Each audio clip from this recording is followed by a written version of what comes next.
Hello everyone, চলে এসেছি আমার চাঁদপানা মুখ নিয়ে। আর এই টাকটা আর একটু বেড়ে গেছে এই কয়েক মাসে। আকাশ মেঘলা, বৃষ্টি নামার অপেক্ষায় আছে। আর ভিডিও কেন করছি না, অনেক ডিটেল ব্যাপার আছে, পরে বলবো। এখন শর্টস ছেড়ে দিয়ে এই লং ভিডিওতে চলে এসেছি আর বেরিয়ে পড়েছি আমি আমার যাত্রায়। কোন যাত্রা সে তো ভিডিও দেখতে হবে, তবে জানতে পারবে। আমি বলেছিলাম যে সাধারণভাবে যাব, যেমনভাবে ছোটোবেলায় যেতাম। তো বাসে করে চলে যাচ্ছি হাওড়া স্টেশনে। আর বাসে সিটটা পেয়ে গেছি, আর সঙ্গে আমার ইয়া বড় ব্যাগটা। পৌঁছালাম ভারতবর্ষের সব থেকে বড় রেলওয়ে স্টেশনে। মুখে যতই হাসি থাকুক, মনটা আমার মোটেই ভালো নয়। তার কারণ আমার এক্সপ্রেস ট্রেনের টিকিট কেটে সাফার করতে হচ্ছে, মানে সাফার করতে হচ্ছে লোকাল ট্রেনে। আচ্ছা ঠিক আছে, কোনো ব্যাপার না। মুডটা একটু আমার ভালো হয়ে গেল। কেন বলো তো? যখন দেখলাম এমএসডি আবার পুরনো হেয়ার স্টাইল নিয়ে লোকাল ট্রেনে সাফার করছে, ভেবেছে কেউ চিনতে পারবে না। হ্যাঁ, আমি চিনে নিয়েছি। যাই হোক, ট্রেনটা প্রায় খালি হয়ে এসছে। কেন বলো তো? কারণ ব্যান্ডেল স্টেশনটা আসছে। ওই দেখো পিছনে কাকা কি জ্ঞান দিচ্ছে গো, খালি পায়। ব্যান্ডেল থেকে ট্রেন চেঞ্জ করার পরে আমি বসার সিট পাইনি, কিন্তু আমার ব্যাগ বসে বসে যাচ্ছে। উপায় নেই, কী করা যাবে, পৌঁছাতে হবেই যখন ডিসাইড করেছি। আর যা ঠান্ডা হাওয়া দিচ্ছে, তাই জন্য ট্রেনের গেটটা বন্ধ করে রাখতে হয়েছে। আমার গায়ে তো ভাই কাঁটা দিয়ে দিচ্ছিল, কী বলবো। হ্যাঁ, যারা বলেন যে বেহালার নাম বেহুলা থেকে বেহালা হয়েছে, তাদের উদ্দেশ্যে প্রশ্ন, এই স্টেশনটার নাম বেহুলা কেন? এইটা একটু উদ্ঘাটন করতে পারবেন রহস্যটা? বেচারা ভক্ত এদিকে দাঁড়িয়ে দাঁড়িয়ে যাচ্ছে, ওদিকে বাবাকে দেখো শুয়ে শুয়ে যাচ্ছে। যাই হোক, মজা করলাম। এই সব দেখার জন্যই তো আসা। এই বহুরূপী, ওই যে আমার ব্যাগ আরামসে বসে আছে। তো করতে করতে পৌঁছে গেলাম নবদ্বীপ ধাম। কার জন্য বিখ্যাত সেটা জানো, কিন্তু এই নবদ্বীপ ধামের সঙ্গে আরও একটা স্টেশনের নাম যুক্ত আছে। সেই স্টেশনটার নাম কি তোমরা জানো? জানো না তো?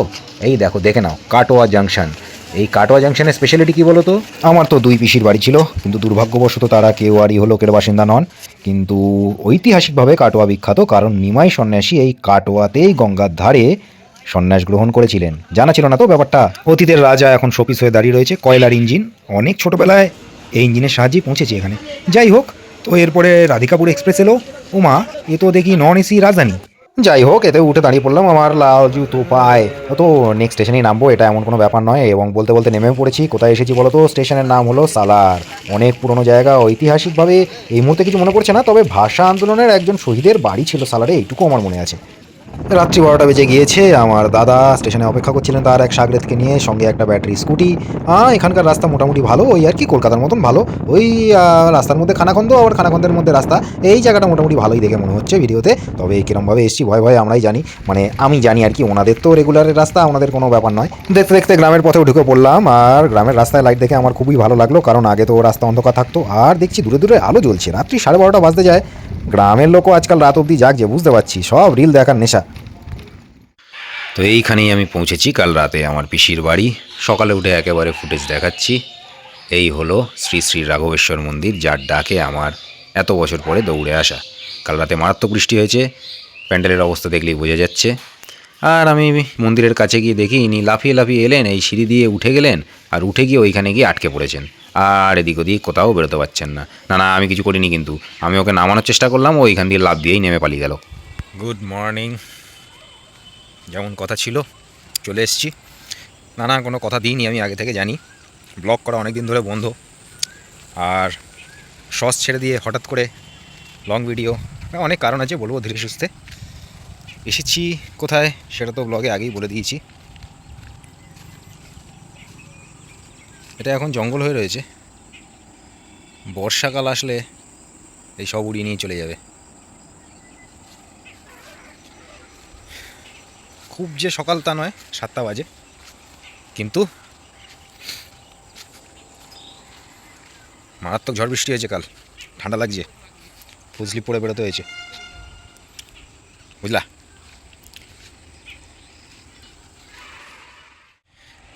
শেষ যখন এসছিলাম তখন এই মন্দির তৈরি হচ্ছিল, মানে অর্ধেক তৈরি হয়ে পড়েছিল। পাথরের কাজগুলো হয়নি, ঢালাইয়ের কাজ হয়েছিল। এখন দেখছি পুরোপুরি খোলা রয়েছে। মিথ্যা কথা বলবো না, 2018 সালে একবার এসে ঘুরে গেছি, একদিনের জন্যই এসেছিলাম, সেভাবে ঘুরে দেখা হয়নি।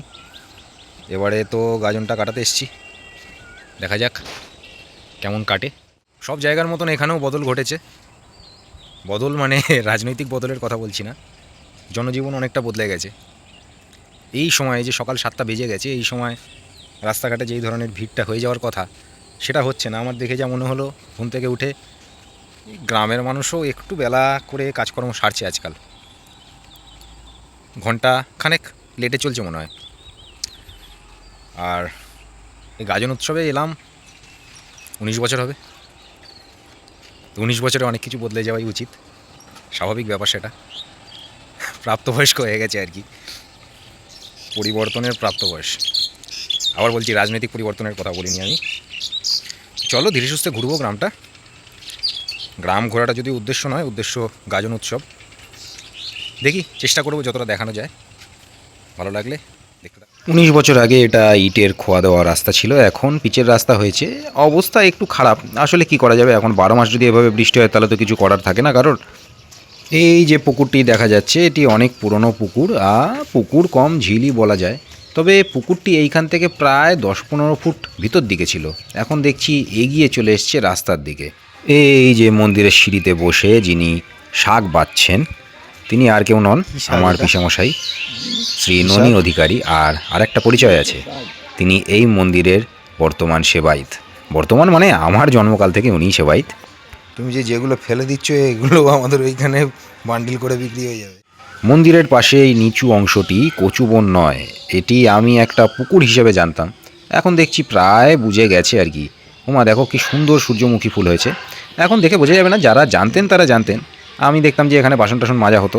আর এই যে গাছটা দেখা যাচ্ছে, বট গাছটা, একে একরকম শিশু অবস্থায় আমি দেখে গেছি, এখন দেখছি কিশোর তো হয়েই গেছে। এই মণ্ডপের এখন কাজ চলছে। মণ্ডপ মানে যাত্রার জন্য যে মণ্ডপ রয়েছে, এটি পার্মানেন্ট কংক্রিট দিয়ে তৈরি। আর পরিস্থিতি দেখে তো মনে হচ্ছে না এই মুহূর্তে রোদ ওঠার ইচ্ছা আছে বলে। তবে যাত্রার দাদাভাইয়েরা কাজ করা শুরু করে দিয়েছেন, তাদের গাড়ি এসে দাঁড়িয়ে রয়েছে, জিনিসপত্র নামছে। আমি ভাবলাম একটু চারিদিকটা ঘুরে দেখা যাক কেমন চলছে। ইতিমধ্যে অফিসিয়ালি শ্রী শ্রী রাঘবেশ্বরের ঘুম ভেঙেছে, ছোট্ট করে দর্শন করে নাও। আমার গরিব ফোনে এর থেকে ভালো ফুটেজ এই মুহূর্তে আমি দিতে পারবো না, তবে চেষ্টা করবো যে কদিন আছি ওনার দর্শনটা ভালোভাবে করানোর জন্যে। সকাল সকাল মনটা ভালো হয়ে গেল, ওনার ডাকি তো আসা। তারপরে ব্রেকফাস্ট সেরে একটু অকারণে চড়তে বেরিয়ে পড়লাম আর কি। শেষবার যখন এসেছিলাম 2018 সালে একদিনের জন্য এসেছিলাম। স্যার ছিলেন আমার সাথে, রুদ্র ছিল। তো সেবারে এই জায়গাটা ঘুরে গেছি।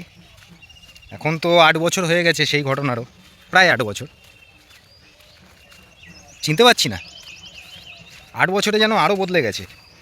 মানে আমি যাচ্ছি, আন্দাজে যাচ্ছি, আমি জানি না জায়গা মতন পৌঁছাতে পারবো কি না। যদি পৌঁছাতে পারি জায়গাটা দেখাবো। আহামরি কিছু নয়, আমার কাছে নস্টালজিয়া। সাধারণত এই টাইমটাতে ধান কাটাই হয়ে যায়, তবে এই রকম অর্ধেক ধান হয়ে রয়েছে, আমি ব্যাপারটা বুঝতে পারছি না, একটু জেনে নিয়ে পরে বলবো। তবে তোমাদের বেশি দেখাতে গেলে আমি চিৎপটাং হয়ে যাবো, কারণ এই আল ধরে ধরে আমাকে হাঁটতে হচ্ছে আর কি।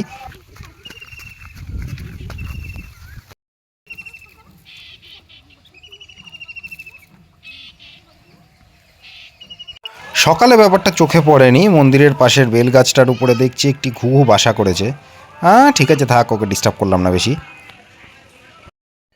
মন্দিরের নামের ফলকগুলো পড়তে গিয়ে একটা জিনিস নোটিস করলাম, পড়ছিলাম সেবায়িত পরিবারের নাম, পাশে দেখলাম স্বর্গীয় রবীন্দ্রনাথ চ্যাটার্জি ও স্বর্গীয় রাজলক্ষ্মী চ্যাটার্জি, আমার দাদু ঠাকুমা, এবং অলকা ব্যানার্জি, যিনি এই ফলকটির জন্য দান করেছেন, তিনিও এখন এই পৃথিবীতে নেই।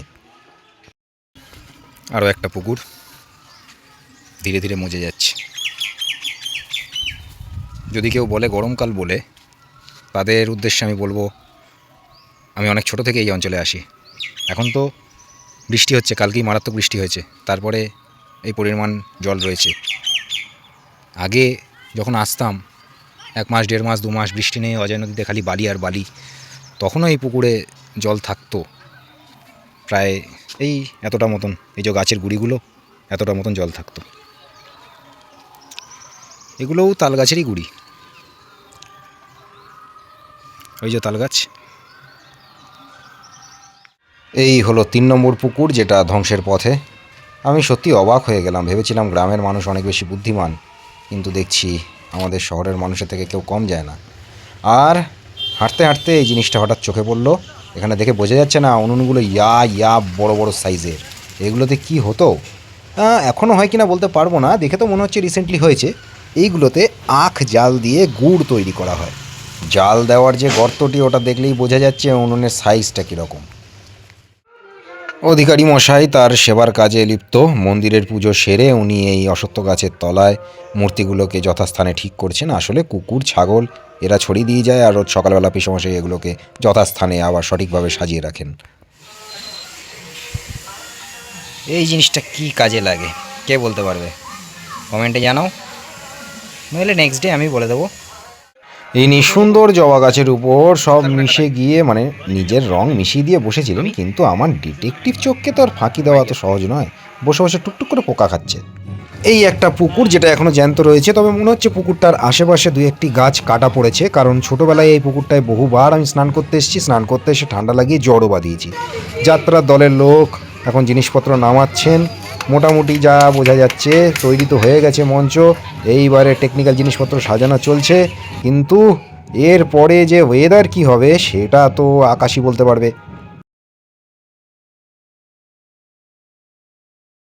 এইদিকে মেলার জিনিসপত্র মানেই খাবারের দোকান সমস্তগুলো গোছানো হচ্ছে, কিন্তু একটা কথা বলে রাখি, এই যে যেখানে দোকানগুলো বসেছে এইটাও কিন্তু একটা পুকুর ছিল, যতদূর মনে পড়ে এইটা মন্দিরের ডেডিকেটেড পুকুর ছিল। আর এইবারে দেখো, এইটা ছিল হচ্ছে পুরনো দুর্গা মন্দির, সেইটা বদলে গিয়ে এই উল্টো দিকে সাদা নতুন বড় দুর্গা মন্দিরটা তৈরি হয়েছে। এইগুলো দেখে বেশ ভালোই লাগছে। এই ধরনের পরিবর্তন আমরা আশা করি, তবে মানুষের মধ্যে পরিবেশ নিয়ে যে সচেতনতার অভাব দেখা দিয়েছে সেটা আমি আশা করিনি। আকাশ ও দিব্যি তার প্রস্তুতিতে লেগে রয়েছে, মনে হচ্ছে বেশ জোরেই বৃষ্টিটা নামবে, চারিদিক অন্ধকার হয়ে গেছে। ভাবতে ভাবতে নেমেও গেল বৃষ্টি। জানি না যাত্রাটা হবে কি না, তবে শেষমেশ যা হলো সত্যি তা দেখার মতন ছিল। ভিডিও শেষ অবধি দেখতে হবে সেটা জানার জন্যে।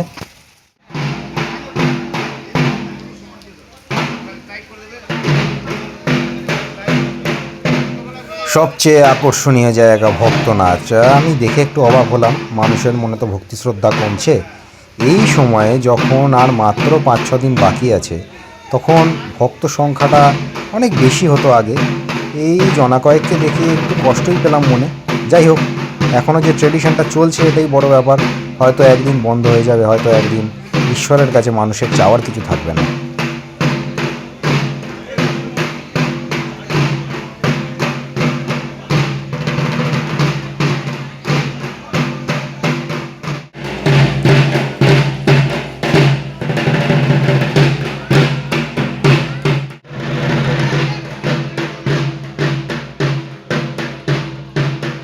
আগে বৃষ্টি হোক যাই হোক বা ধুলো থাকুক, এই কাদা জল ধুলোর মধ্যেই ভক্ত নাচ হতো। এখন মন্দিরের সামনে একটু চাতাল বাঁধানো হয়েছে। এই যে দেখতে পাচ্ছ, এই যে কাদা, যদি চাতালটা না থাকতো এই কাদার মধ্যেই ওনারা নাচ করতেন। এইগুলোই তো বিশেষত্ব, এইগুলোই তো ভক্তি।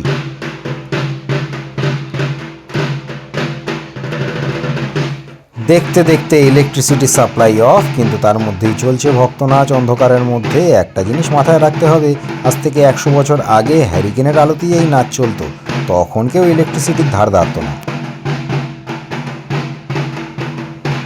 শ্রী শ্রী বাবা রাঘবেশ্বরকে প্রণাম জানিয়ে আমাদের এই প্রাচীন ঐতিহ্যময় শিব পূজা উপলক্ষে যে কয়েক রাত্রি অনুষ্ঠানের আয়োজন করা হয়েছে, আজকেই তার প্রথম রজনী। এই প্রথম রজনীতে দেখতে পাচ্ছেন এক অশ্রু সজল সামাজিক যাত্রাপালা। স্বামী আগে না সিঁদুর আগে? শেষ মুহূর্তের প্রস্তুতি তুঙ্গে, মোটামুটি মঞ্চ তৈরি হয়ে গিয়েছে। এত বৃষ্টির পরেও লোকজনকে আহ্বান করার পরে আশা করি লোকজন এসে জড়ো হবেন। মোটামুটি কিছু কিছু লোকজন এসেছে। এখন মূলত অপেক্ষা চলছে এই কর্দমাক্ত জায়গাতে যদি লোক এসে ভিড় করে তাহলেই যাত্রাটা শুরু হবে।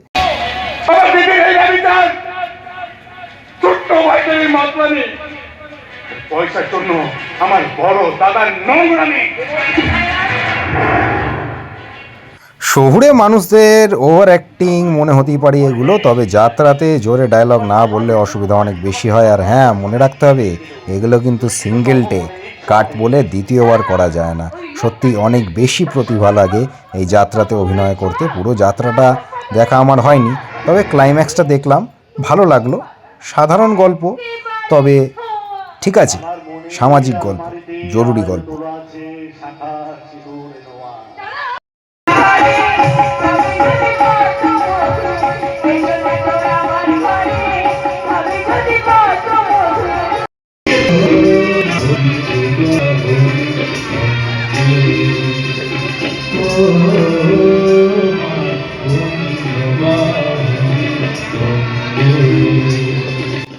বৃষ্টি আবার শুরু হয়ে গেলেও মানুষ খুব ধৈর্য নিয়ে গল্পটা ভিজতে ভিজতে দেখছিলেন, কারণ স্ক্রিপ্টটা খুব সুন্দর ছিল। হ্যাঁ, ক্লাইম্যাক্সটা আমি একরকম আন্দাজ করতেই পেরেছিলাম, কিন্তু আমি তো এগুলো নিয়ে ঘাটাঘাটি করি সেই জন্যে।